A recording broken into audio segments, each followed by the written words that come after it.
सांग, सिमिलॅरिटी मध्ये आपण काय काय शिकलो?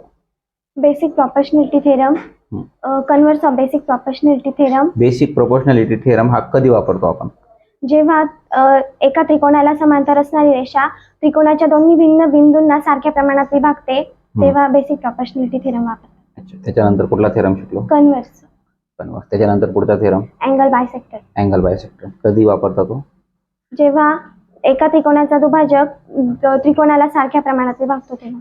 त्रिकोणात कोणाचा दुभाजक असतो का त्रिकोणाचा दुभाजक असतो? त्रिकोणाच्या कोनाचा दुभाजक. अच्छा, तेव्हा वापरतो. नेक्स्ट पुढे property of three parallel lines and their transversals. सांग मला थ्री पॅरलल लाईनची property. The intercepts made on any transversal by the three parallel lines is equal to the corresponding intercepts made on any transversal by the same parallel lines. अच्छा, त्याच्या पुढे काय शिकलो? त्याच्या पुढे theorem of areas of similar triangles. अच्छा, काय आहे त्याच्यात?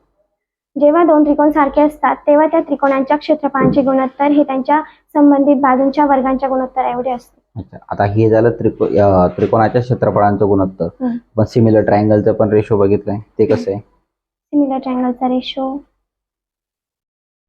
सिमिलर ट्रायंगलचा त्याच्या साईडची रेशो कसा असतो? म्हणजे corresponding sides of similar triangle याचा रेशो कसा असतो? सारखाच असतो. सारखा असतो म्हणजे काय? म्हणजे सर तुम्ही कसं विचारता? जसं आपण areas of theorem of areas of similar triangle बघितलं ना, तर तो काय असतो? ट्रायंगल एरिया दोघं ट्रायंगलशी रिलेटेड त्याच्या करस्पॉन्डिंग साईडचा काय असतो? स्क्वेअर असतो.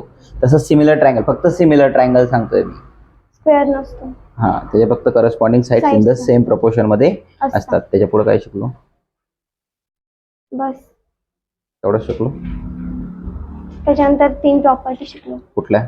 जेव्हा दिलेल्या दोन ट्रायंगलच्या हाईट सारख्या असतात तेव्हा त्यांचा एरियाचा रेशो जो असतो तो बेसशी रिलेटेड असतो. एरिया नाहीच आहे तिथं.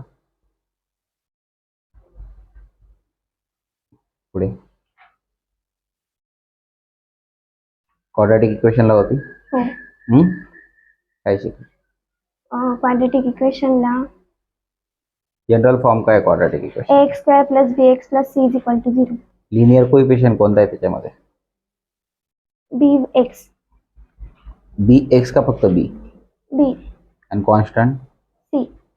कॉन्स्टंट म्हणजे काय? आपण कशाला कॉन्स्टंट म्हणतो? म्हणजे जो बदलत नाही त्याची व्हॅल्यू तीच असते. त्याच्यासोबत व्हेरिएबल नसतो तो असा. ठीक आहे, त्याच्या पुढे किती मेथड शिकलो बेटा आपण? 3. कुठल्या? कम्प्लिटिंग स्क्वेअर मेथड, फॅक्टरायझेशन आणि formula method. Completing square method मधला फॉर्म्युला काय? x square plus bx plus in bracket b square upon 2 ब्रॅकेटचा square minus b square upon 2 ब्रॅकेटचा square plus c is equal to 0. Formula method मध्ये काय?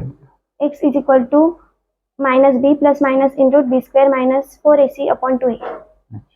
तो b square minus 4ac म्हणजे काय असतं? डिस्क्रिमिनंट.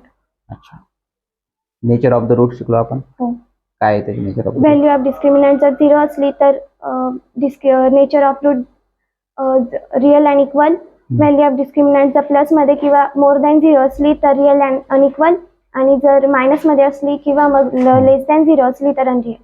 अच्छा, आपण मेक क्वाड्रॅटिक इक्वेशन, मग आपण क्वाड्रॅटिक इक्वेशन तयार करतो, त्याचा फॉर्म्युला काय आहे? x square minus in bracket alpha plus beta bracket complete x plus alpha beta is equal to 0. Factorisation method शिकलो आपण. फॅक्टरायझेशन मेथड सॉल्व्ह करताना कशा पद्धतीने सोडवतो आपण? लिनियर कोइफिशियंट आणि क्वाड्रॅटिक कोइफिशियंट आणि लिनियर कॉन्स्टंटचा कॉन्स्टंटचे मल्टिप्लिकेशन करून आन्सर लिहायचं, वरती आन्सर लिहायचं आणि मध्ये लिनियर कोइफिशियंट लिहायचं आणि त्याचे फॅक्टर काढायचे. फॅक्टर पाडताना आपण पुढे काय काय कसं करतो? त्याच्यातला जो कॉमन असतं ते बाहेर काढून गुणाकार कोणता यायला पाहिजे आणि बेरीज कोणती यायला पाहिजे? वरचा जो असतो तो वरची संख्या गुणाकार यायला पाहिजे आणि मधल्याची. समजलंय सगळं चॅप्टर? न समजलेला टॉपिक कुठला? फक्त तो वर्ड प्रॉब्लेम थोडाफार. वर्ड प्रॉब्लेम का? थोडा हार्ड जातो ते. प्रॅक्टिस नाही करत? करते. सगळ्यात सोपा टॉपिक कुठला वाटला? Completing the square method. Completing square method सोपा वाटला? थोडं. फॅक्टरायझेशन पण? अच्छा, पार्ट 1 सोपं वाटतं का पार्ट 2? दोघं. पार्ट 1 जास्त सोपं वाटतं. तिघं विषयांपैकी कोणत्या विषयाचा चांगला अभ्यास? मॅथचा चांगला अभ्यास. सायन्स, इंग्लिशचा अभ्यास करते. कमी आहे का? थोडा. काय रिझन आहे? मी आतापर्यंत जास्त अभ्यास केला नाही मी. थँक्यू.